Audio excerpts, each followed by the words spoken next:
Welcome back. Those were the main headlines and more details. Turkish authorities said they regained control of the country on Saturday after thwarting an attempt by discontented soldiers to seize power from President Recep Tayyip Erdogan that claimed more than 265 lives.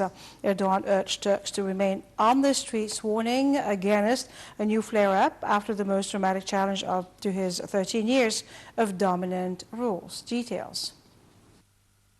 Forces loyal to Turkish government fought on Saturday to crush the last remnants of an attempt against the regime, which collapsed after crowds answered President Tayyip Erdogan's call to take to the streets, and dozens of rebels abandoned their tanks.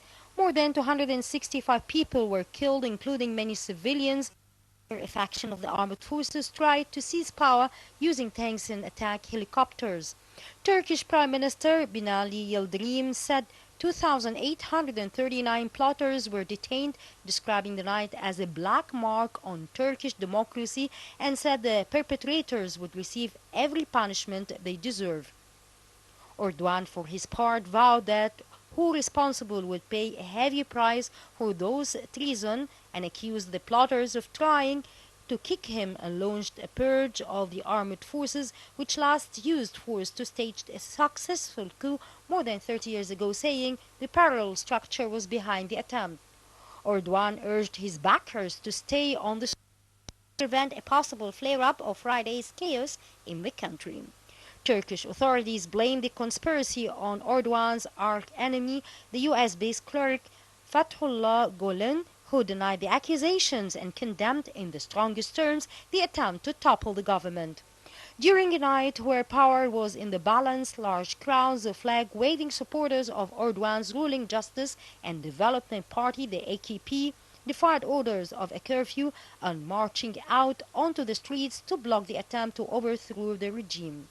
Friday's big with rebels just screaming low over rooftops in Ankara, soldiers and tanks taking to the streets, and multiple explosions throughout the night in the capital as well as the biggest city, Istanbul.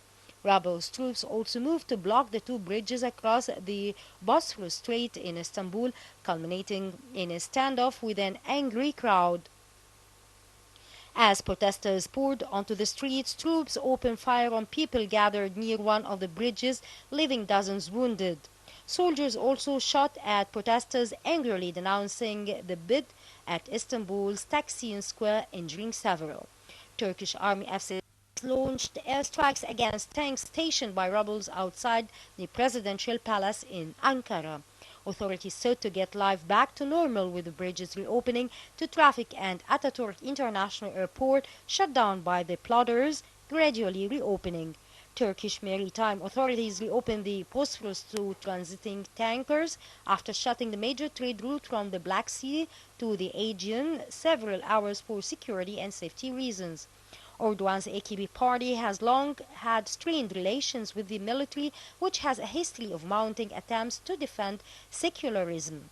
The new violence is likely to hit tourism, already suffering from the bombings and a row with Russia that has appeared to have been settled.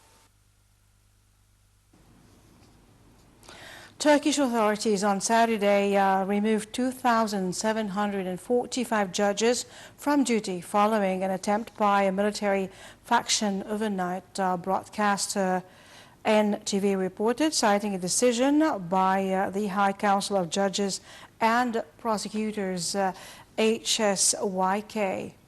5 members of HSYK, Turkey's highest judiciary board, were also removed. Turkish authorities have arrested 10 members of the Council of State, the country's top administrative court, and are searching for 140 members of the Court of Cassation in a probe related to the recent events in the country. The arrest reports of detentions of judges at other courts, a sign that the probe was widening into the judiciary. Turkey's government has said members of a parallel structure in the military were behind the events, referring to followers of US-based cleric Fethullah Gulen. President Tayyip Erdogan has long accused former ally Gulen of building a parallel structure in the judiciary, military, education, and media aimed at eventually toppling the state. The cleric, who has lived in self-imposed exile in the United States for years, denies the charge and has publicly condemned Friday night's coup attempt. A Turkish military helicopter landed in Greece Saturday carrying 8 officers seeking asylum. The Black Hawk chopper arrived after sending a distress to authorities at the airport of Alexandroupolis in the country's north.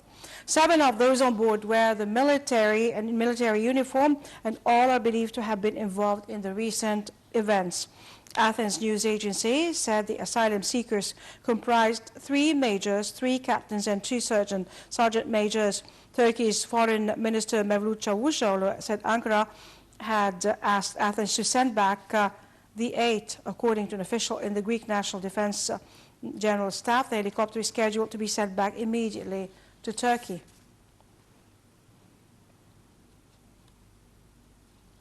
Turkish authorities on Saturday imposed a security lockdown at the Incirlik air base in the southern province of Adana, used by U.S. and other coalition forces in the fight against terrorists in Syria. There was no indication for the reason of the lockdown by the Turkish authorities, but it came as security forces were arrested thousands of Turkish soldiers across the country. After months of negotiations, Turkey last year agreed to allow the United States to use Incirlik to carry out lethal raids